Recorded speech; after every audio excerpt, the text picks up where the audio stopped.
Hi guys, for this week's video I thought that I would introduce you to my 2000 Saab 9.5. Now this is an older generation model, but this 9.5 has the 2.3 liter turbocharged 4-cylinder engine. Now we're going to go ahead and start this video with a quick walk around. My Saab is 18 years old. It's got a few dents and dings and even has a bad spot in the back from a rear end collision that I'll talk about in a different video. But I definitely love the styling of this car. Saab's designed it to be very streamlined and very linear. Now keep in mind that it isn't a large vehicle. It's about the same size as a Honda Accord. And then of course getting into the interior, most newer generation Saabs are a 100% genuine leather, but of course this Saab has my favorite cloth seats. Saabs are also known for a unique selection of features and of course the iconic key here in the middle console.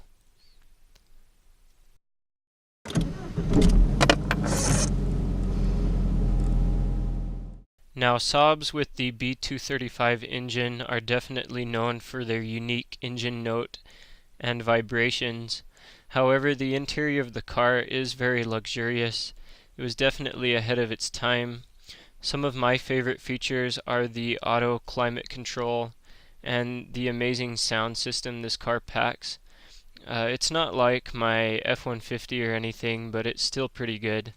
The only complaint I do have about the interior of this car, of course, are the cheap plastic buttons. So before we get going, I just wanted to talk a little bit about what makes these cars so special, why they're unique, and the history of this particular car.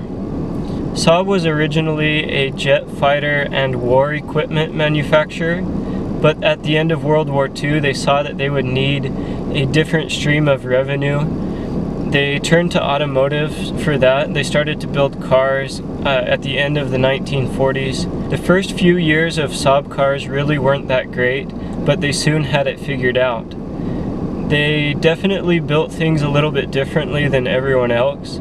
They didn't base their cars off of anyone. They wanted to make them super reliable, super safe, and fun to drive. Something that even newer Saabs resemble today. Now you might already know that eventually General Motors would buy Saab and end the company. Now the fact that Saab was a Swiss manufacturer that wanted to build a luxury sports sedan, and that GM ended the company and there aren't very many of them on the road today, that makes Saab something fun to own and something very fun to drive. I mentioned before that this car has the B235 4-cylinder turbocharged engine. It is a 2.3 liter that brand new from the factory put out around 260 horsepower. Of course it's 18 years old now and it's probably lost some, but brand new this car could go 0 to 60 in close to 6 seconds. This car might have slowed down a little bit, but it is still way more fun to drive than anything its age. I definitely love driving this car. It's got some very unique features. It's definitely a unique characteristic of Saab's to not only offer many luxury features, but many features that other automotive manufacturers didn't think of. Now Saabs are one of the few cars ever produced to receive a 5-star safety rating. Saab truly wanted to make sure these cars were uncrashable and in the event of an accident that they were very, very safe. Now I wanted to talk a little bit about the history of this particular car. This car has 133,000 original miles on it. So we purchased this car about 5 years ago from a lawyer in a neighboring town. He had bought the car brand new, drove it around for several years, and then passed it off to his teenage kids to use as their high school vehicle. Several years later, we showed up to buy the car. Now my family purchased this car for use as a daily driver. They wanted something nice and something different to drive around. However, about a week into the ownership of this car, they ran into some problems. The check engine light come on, it left them stranded in the middle of a intersection, and it just never has run good since then. Granted, it being a high school car before our ownership meant that it really was driven hard. It wasn't that well maintained. These Saabs are known for being very, very reliable vehicles as long as they've been properly maintained and properly taken care of. This one wasn't. After this happened, my parents looked into getting the car fixed. Nobody around here knows how to work on them. Now, they did do some repairs to it, but nothing seemed to work, and so eventually they gave up, giving the car to my sister to drive to high school every day. She'd put about 5 miles on it a day, so not very far, not far enough to get stranded or anything. But sadly, the car really hasn't left town, and it hasn't been driven that much. I think maybe my family's put a total of 3,000 miles on this car. I was out of the country at this time. When I moved back home about 2 years later, I decided to make this my project car. So I've only owned the car about 4 to 5 months now. I've been working on it since then. I've put a ton of new parts in it. I've learned a ton about these little cars. I think anyone that's truly been a Saab owner really knows and appreciates how great these cars are, how amazing these engines are, how reliable they are. There's still something in this engine that I can't figure out. It seems to overheat after about an hour of driving and stalls out. But honestly, owning a Saab and owning this particular model of Saab has truly helped me appreciate the automotive industry, and truly has helped me learn not only about this car, but cars in general. I think that part of the reason that I'm starting this channel has to do with this car. Now, I'll probably be selling this car at the end of the summer, here in another month and a half, 2 months. I'm super excited to get rid of it, to pass it off to a new owner, but I'm more excited to see what my next project car might be. And honestly, I believe that in the future I will own another Saab. I think I'll go with a newer model Saab, but I will definitely look into owning another Saab. So that's probably enough of me rambling on about this car. Hopefully you've understood anything I've said, but why don't we take it out for a drive?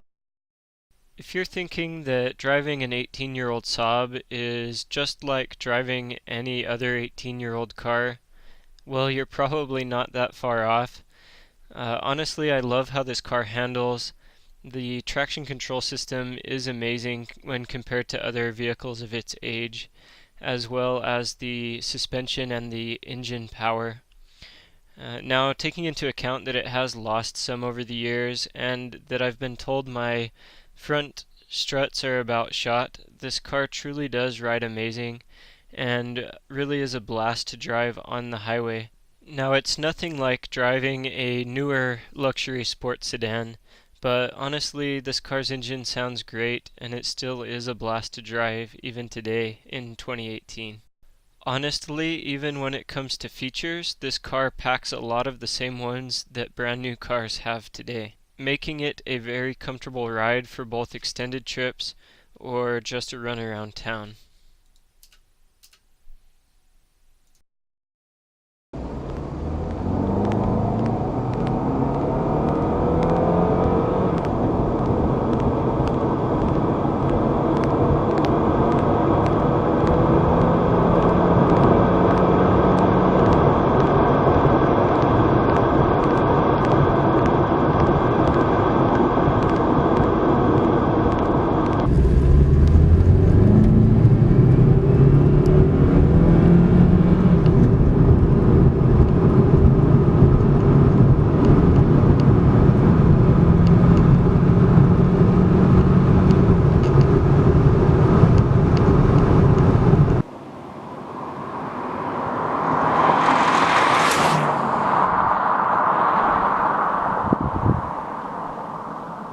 So as you remember the last couple of clips, please keep in mind that it was close to 100 degrees outside, and that this particular car hasn't been running very well, both of them greatly affecting its performance.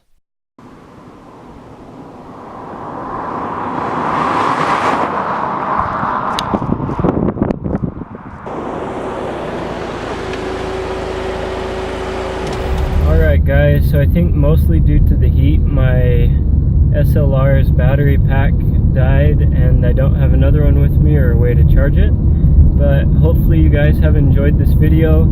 If so, go ahead and give it a big thumbs up. Any questions, comments, go ahead and put them below. And we'll see you guys next time.